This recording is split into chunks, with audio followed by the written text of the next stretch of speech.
lu na kon tia o sama ibin na te ho ke pa tu na se ho te so te ho oi manam sang lo he oi ma khanga ki za kha lo he khangum lum ki dingai ki za lo ding tai dunia he ta bang khang bang pa he ta bang nam bang pa i za ke pa tu se Padin thangka na piu. Hallelujah. Hallelujah. Praise the Lord. Ito pa na long may pakai. Ipatu sa izolo. Namin tilo pizza. Ta. Nang makan thangka ulit. Amen. Amen. So today Kita bang ngayon o tunin ko dyan ke nam sumba sa tinay lo. Tagaw kilo ho chilaleng ho o agela. Ta sang tinay lo ba inam sumba mitapi. Adin ho natsa sa maunin. Patin na ba san kaheso kaya tin. Iti chan pi chi hatim lawa kay ma may lut ko noon na dem diw ham. Iti chan pi kay ma ni de diw ham. Kay ma alpha le omega kahin.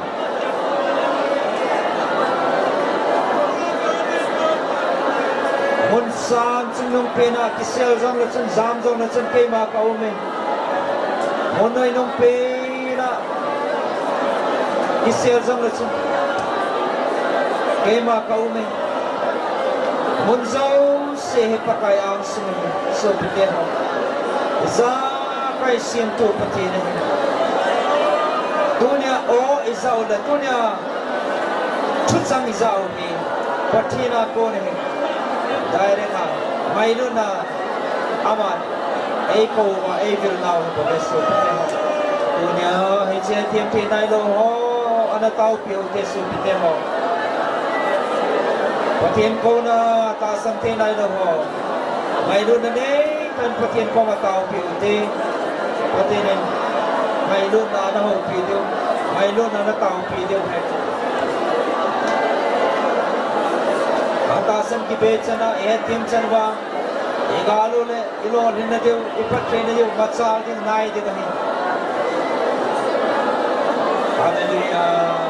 Hallelujah. All the same kapatid.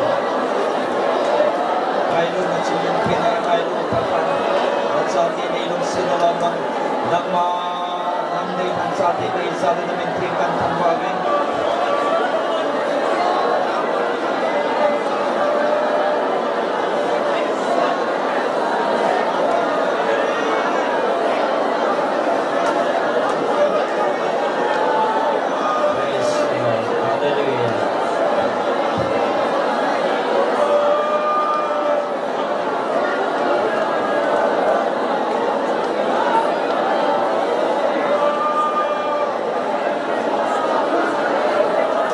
Tinay lawa hai tim tinay lawa inam suba ingay luta tao le iso piu now inam chan kopil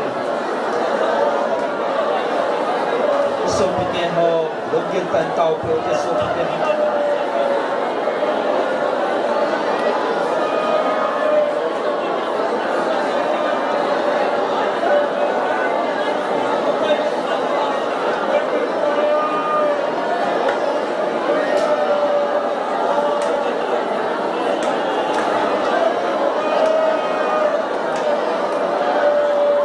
Hallelujah, hallelujah, hallelujah. Patin may lut na.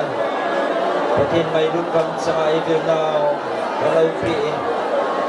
Oh, atuhing ka Bible ka chua zam ka hu pi ve atin. Hing sum patin ami na ichum wa ta lang singin. Til kidam tampi zam a ball pi ve. A Bible to ting zam a ho pi ve. Atasan tinay le ho zam tigel do tina ding Bible samay pising ove atasan te ho zam tu dana ding cha jing thei dinga kon sot gaya idat na te ba Bible sang ai ho pi ve ki pa tu se praise the Lord Amen. Amen. Hallelujah. Kita pangalang lang. Ini nam semua kilong kanam na dengan tahu tin. Tingay lun nam na dengan tahu tin. Nang ho kadakat tingay lun na cipan ko mungkin. Nang ho kadakat tingay lun. Ngay lun na bo nagamo katunding ahin. Singay lun na le. Tasan na zala. Balzo na le. Nanamo. Inamo kitunding ahin. Amen. Amen. Amen. Hallelujah. Praise God.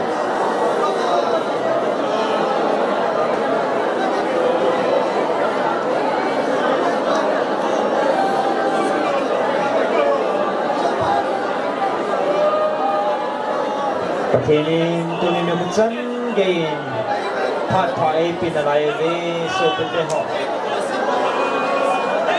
atasan ataw ho zala tulsan patin ng sen na kumay na isan ho hello pi tulsan na hitim tinay na ho din sa patinin pade pising ve yes patay na pa ve namin tikan tangwa ve Low pinalit sa na sa pinamakan TV.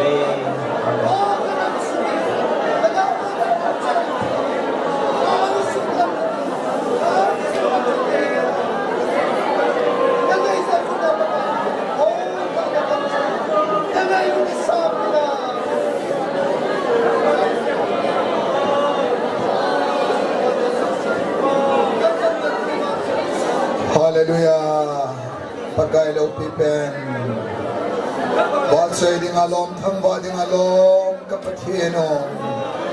Tunit sen gya pagkay na yung pinate hole na yung sinang noon ang man tunit sen gya sa tiding misa na ikoy tazin. Hallelujah. Pagkay namin kathangwa binahing pagkay nang mao hilamet himte na ilo tampi kanam sumakom na laivin yung seten pagkay tasan na tunit sen gya nang mataasan na kibelap singa na sa te sulay mo na zong tunia mitam ta na ipuy khom na namin kathangwa ke dunhing pakay tunia na sa te ong khom zo se in kakipal na kamova nalengga madinga kanto khom te ho hi pakay lung se te nangin pathe na bo a hisum na paite hi pakay nalengga madinga mang thai tam ta holdo man sa paso na dingin nang man su thenga pathe bo intin ko thenga kan lhane na hi pakai tunesan ka program abula para sai chen gya boy na umlehela